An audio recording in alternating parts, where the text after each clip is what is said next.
بے فکر رہو تم اس بات سے کہ تمہارے رسول کو ہم پکڑ کے لائیں گے، نہیں لاؤں گا، لیکن تو اپنی زبان سے صرف اتنا کہہ دے، کاش آج محمد میری جگہ پر پھنس جاتے اور میری جان بچ جاتی، میں نکل جاتا۔ حضرت خبیب جواب دیتے ہیں، اے کافرو،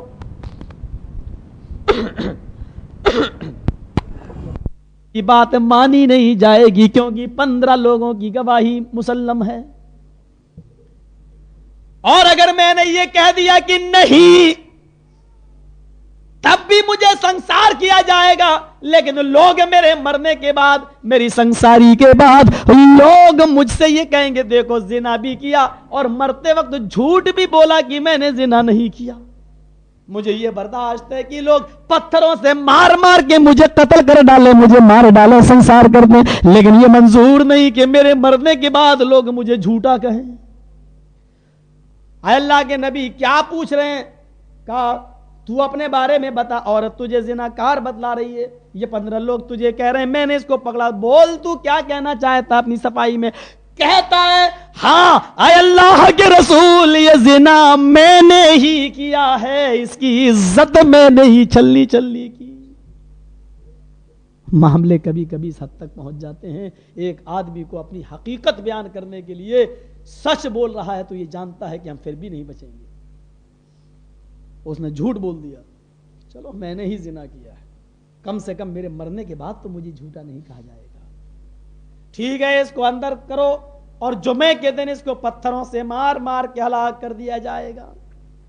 آج جمعے کا دن بھی آ گیا، سخت سیکورٹی کے اندر اس آدمی کو بھی جمعے کی نماز کے لیے لایا گیا، نماز پڑھی، اب میدان مقتل کی طرف لے جایا جا رہا ہے، جہاں زانی کو یا چور کو سزا دی جاتی تھی اس میدان میں کھڑا کیا گیا۔ عورتیں بھی جمعے کی نماز پڑھنے کے لیے آتی تھی، ایک عورت نے گزارش کی اے اللہ کے رسول جب زانی کو سنسار کیا جائے تو ہم بھی دیکھنا چاہتی ہیں کہ زانی کو کس طرح سنسار کیا جاتا ہے، تاکہ عورتیں بھی ڈر جائیں اور زنا کے قریب نہ جائیں، جب یہ دیکھ لے کہ کتنا سخت سزا دی جاتی ہے اور کیسا تڑپ تڑپ کے زناکار مرتا ہے۔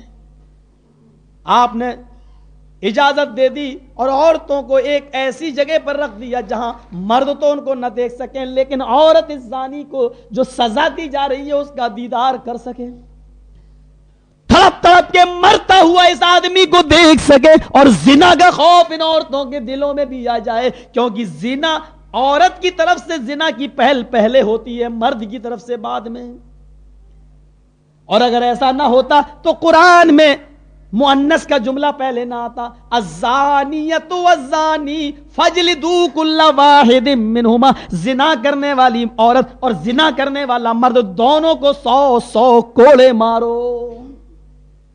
حالانکہ چور کے لیے فرمایا سارق والسارقۃ فاقطعوا ایدیہما، چوری کرنے والا مرد اور چوری کرنے والی عورت دونوں کے ہاتھ کاٹ دو، وہاں مرد پہلے کا چور، کیونکہ چوری کرنا بہادری والا کام ہے اور یہ مرد میں زیادہ ہوتی ہے، اس لیے یہاں چوری کے لیے مرد کا لفظ پہلے استعمال کیا۔ زنا میں شہوت عورت کے اندر زیادہ ہوتی ہے، اس لیے زنا پہلے عورت کی طرف سے ہوتا ہے، اور جب تک عورت نہ چاہے اللہ کی قسم مرد سے زنا کا صدور ہی نہیں ہو سکتا۔ یہ الگ بات ہے کہ جبرن، یہ الگ بات ہے جبرن، زنا بالجبر، زنا بالرضا جو ہوگا وہ عورت کی طرف سے پہلا ہوگا، عورت کی طرف سے۔ یہ جو زنا اس عورت کے ساتھ ہوا یہ زنا بالجبر تھا، یہ زنا بالرضا نہیں تھا، اس لیے مرد کی طرف سے پہل ہوئی۔ عورت تو مجبور تھی، عورتیں ایک لائن میں لگی ہیں، دیکھ رہی ہیں اس منظر کو، صحابہ نے اپنے ہاتھوں میں پتھر اٹھا لیے، صرف نبی کا حکم نکلنے والا ہے کہ مارو، اضرب عنقہ واضرب الاحجار، پتھروں کو پھینکو۔ ابھی حکم ہی دینے والے تھے اللہ کے نبی صلی اللہ علیہ وسلم، آپ نے کچھ گفتگو کی، آخری رائے، آخری تمنا، آخری خواہش جو اصول ہوا کرتے تھے وہ آپ نے اس سے پوچھے، کچھ کھانا پینا؟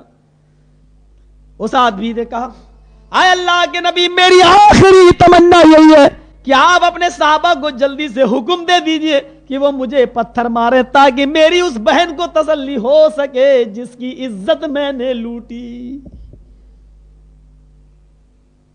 اچھا صحابیوں تیار ہو؟ کہاں ٹھیک ہے تو ہاتھوں میں پتھر لے لو. صحابہ نے پتھر اٹھا لیے. ابھی مارنے ہی والے تھے کہ ایک پہاڑ کی چوٹی سے ایک آدمی چیختا ہوا آیا, قف یا رسول اللہ, ٹھہر جائیے اللہ کے نبی, رک جائیے اللہ کے نبی. اپنے صحابیوں سے کہیے, ساتھیوں سے کہیے کہ پتھر نیچے پھینک دیں, ابھی اس آدمی کو مارنے کا حکم نہ دیں. معاملہ رک جاؤ کیا بات ادھر. اے اللہ کے نبی اس بیچارے کا کیا قصور ہے؟ کہا اچھا بڑے ہمدرد نظر آ رہے ہو, کیا بات ہے؟ کہا یہ زناکار ہے. کہا اللہ کے نبی یہ زناکار نہیں, عورت اس کو زناکار بتا رہی ہے. یہ 15 لوگ کھڑے ہیں, یہ اس کو زناکار بتلا رہے ہیں, اور خود یہ آدمی بھی جرم قبول کر رہا, کہہ رہا ہے کہ میں نے یہ زنا کیا ہے, اور تو کہہ رہا ہے کہ یہ زناکار نہیں. کیا یہ لوگ جھوٹ بول رہے ہیں؟ کہا اللہ کے نبی وہ عورت بھی جھوٹ بول رہی ہے, یہ 15 لوگ بھی جھوٹ بول رہے ہیں, اور یہ آدمی جو کہہ رہا ہے میں نے زنا کیا ہے یہ بھی جھوٹ بول رہا ہے. کیا اس نے زنا نہیں کیا؟ کہا اللہ کے رسول بالکل نہیں, یہ زناکار نہیں ہے, اس نے زنا نہیں کیا, اس کو چھوڑ دو, یہ بے قصور ہے.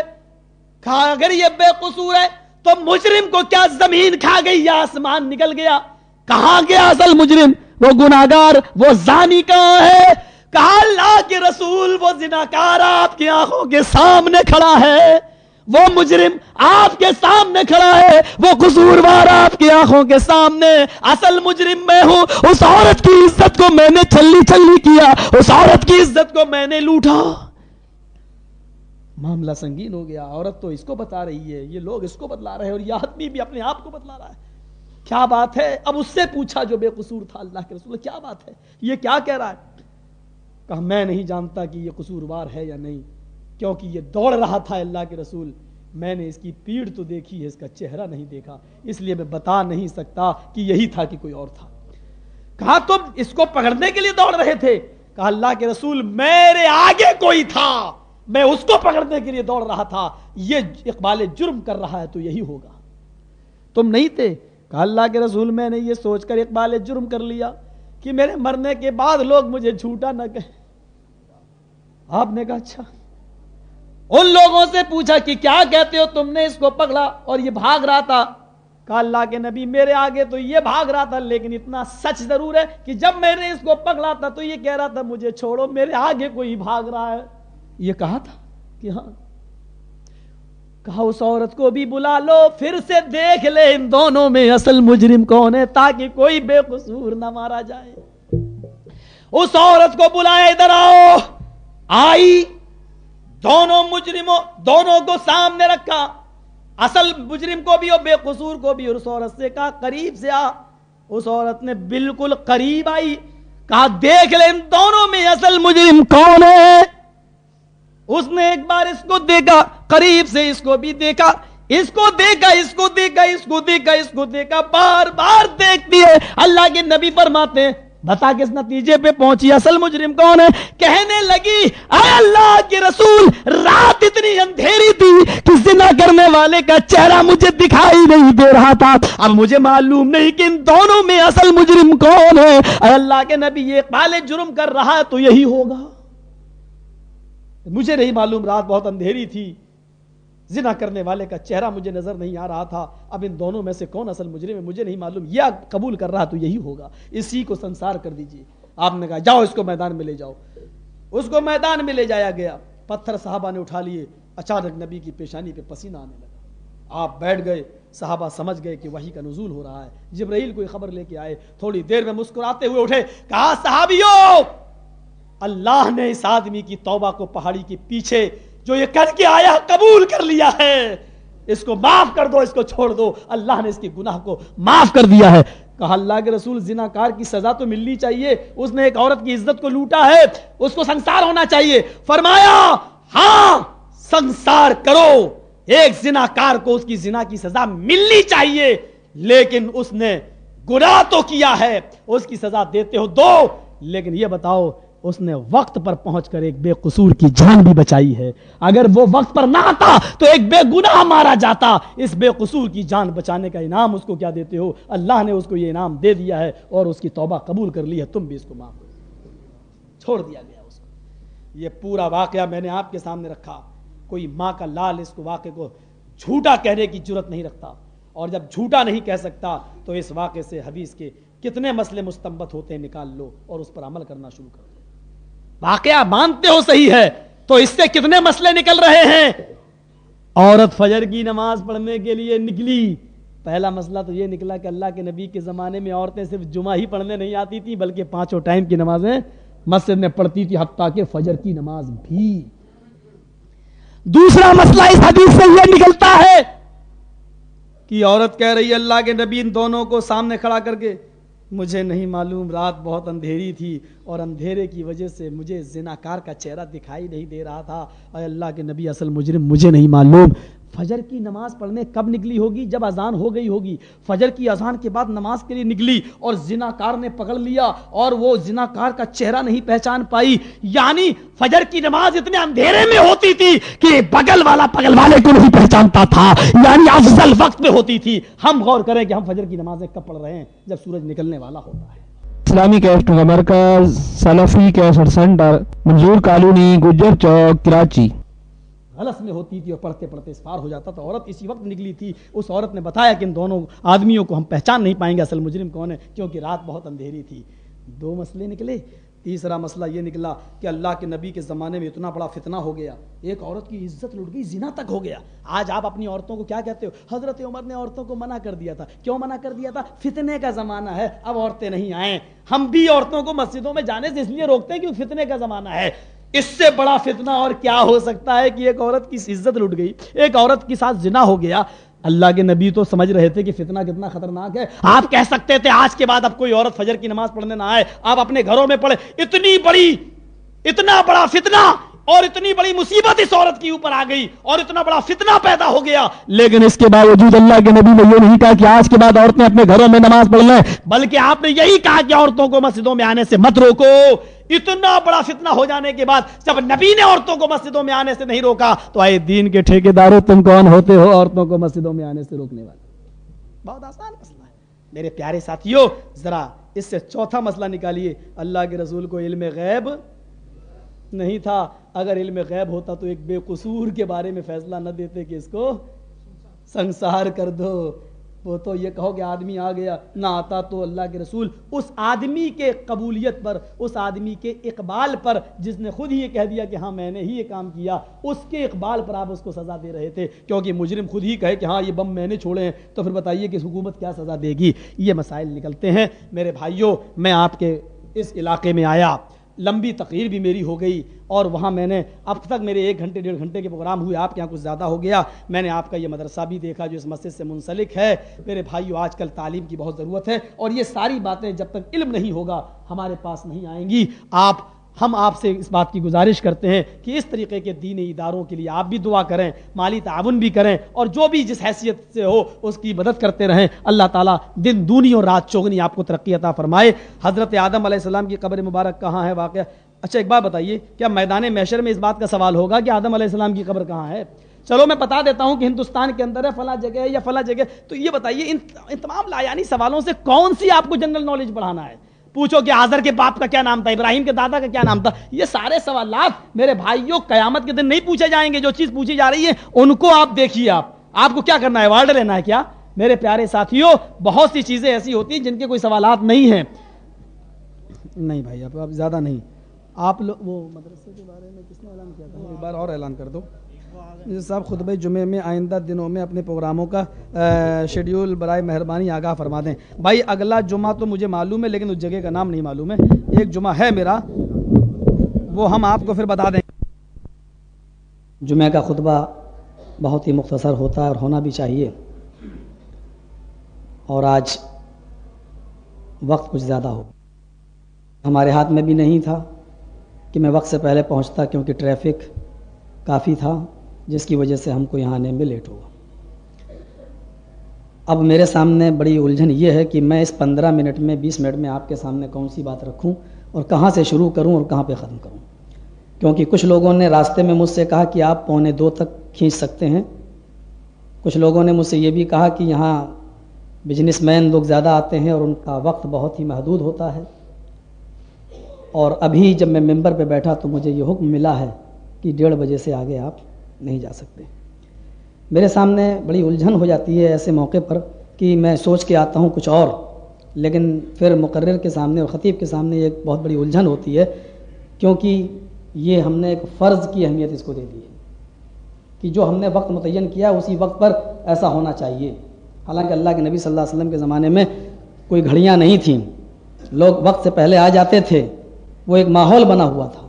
ہمارے ہاں بڑی الجھن یہ ہے کہ ایک ماحول نہیں ہے، لوگ اس وقت جمعے کی نماز کے لیے آتے ہیں جب یہ دیکھ لیتے ہیں کہ اب بالکل نماز کھڑی ہونے والی ہے، جبکہ قرآن بہت صاف الفاظ میں کہتا ہے کہ یا ایھا الذین آمنوا اذا نودی للصلاۃ من یوم الجمعہ فاسعوا الی ذکر اللہ۔ جب جمعے کی نماز کے لیے تمہیں بلایا جائے تو تم اللہ کے ذکر کی طرف دوڑ پڑو، کا مطلب تم جلدی کرو، نکل جاؤ۔ وذروا البیع، اور خرید و فروخت کو چھوڑ دو۔ اس زمانے میں خرید و فروخت کا ماحول تھا، اس لیے مفسرین یہاں یہ لکھتے ہیں کہ جو آدمی جس کاروبار سے جڑا ہوا ہے وہ اپنے اس کاروبار کو چھوڑ دے، یہ مطلب ہے اس کا۔ شادیوں میں باراتیں لیٹ ہو سکتی ہیں، اس پر کسی کو کوئی اعتراض نہیں ہوگا۔ یہ سارا معاملہ صرف مسجد کے اس امام کے اور اس خطیب کے لیے ہوتا ہے جس کو بیچارے کو اپنی زبان میں کچھ کہنے کا حق نہیں ہے، کیونکہ وہ 1,500 روپے مہینہ پاتا ہے، 2,000 روپے مہینہ پاتا ہے، اور آپ 25 اور 30 اور 35 اور 50,000 روپے مہینہ کماتے ہیں۔ جو اتھارٹی، جو پاور آپ کو کہنے کا ہے وہ اس امام کو حاصل نہیں ہے، کیونکہ ایک بھنگی اور ایک مہتر جھاڑو لگانے کے لیے جب ہمارے دروازے کے باہر آتا ہے تو ہم اس سے کہتے ہیں کہ بھائی صاحب ذرا ادھر بھی لگا دیجیے جھاڑو، لیکن ایک امام اگر 5 منٹ لیٹ ہو جائے نماز میں تو کہتے ہیں کہ حرام کی تنخواہ ملتی ہے تمہیں، کیا کیوں لیٹ ہوئے؟ تمہیں وقت کی پابندی کرنی چاہیے۔ ہم نے ہمیشہ یہ کہا ہے اور آج بھی کہتا ہوں کہ علماء اپنی خودداری کبھی نہ بیچیں۔ امام بخاری رحمۃ اللہ علیہ نے اپنا علاقہ چھوڑ دیا، بادشاہ نے کہا تھا کہ آپ کو میرے بچے کو پڑھانے آنا ہے، امام بخاری کہتے ہیں کہ جہاں میرے پاس بچے پڑھنے آتے ہیں وہاں پر بھیجنا ہے۔ بادشاہ نے کہا میرا بچہ آپ کے پاس پڑھے گا، آپ کے ٹاٹ اور بوریے پر بیٹھے گا، میں محل میں رہنے والا ہوں؟ امام بخاری نے صاف کہا کہ الگ سے پڑھانے کے لیے میرے پاس کوئی انتظام نہیں ہے۔ بادشاہ نے کہا تمہیں میرے گھر آنا پڑے گا۔ امام بخاری رحمۃ اللہ علیہ جواب دیتے ہیں بالکل نہیں، پیاسا کنویں کے پاس چل کے آتا ہے، کنواں پیاسے کے پاس نہیں۔ علم حاصل کرنا ہے تمہارے بچے کو، وہ میرے پاس آئے گا، میں عالم ہوں قرآن و حدیث کا، یہ علم در در کی ٹھوکریں نہیں کھائے گا کہ تمہارے بچے کو خود پہنچے پڑھانے کے لیے۔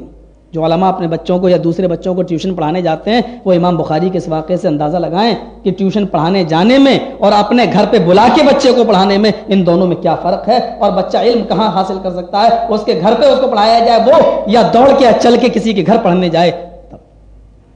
امام بخاری کو نکال دیا گیا، شہر چھوڑنا گوارا کر لیا، لیکن اپنی خودداری کو نہیں بیچا، خودداری کو نہیں بیچا۔ یہاں قرآن کی جو آیت میں نے آپ کے سامنے تلاوت کی ہے، ہم اور آپ اس دنیا میں آئے ہی اسی لیے ہیں۔ یہ دنیا دار الجزا نہیں ہے، دار العمل ہے، عمل کا گھر ہے۔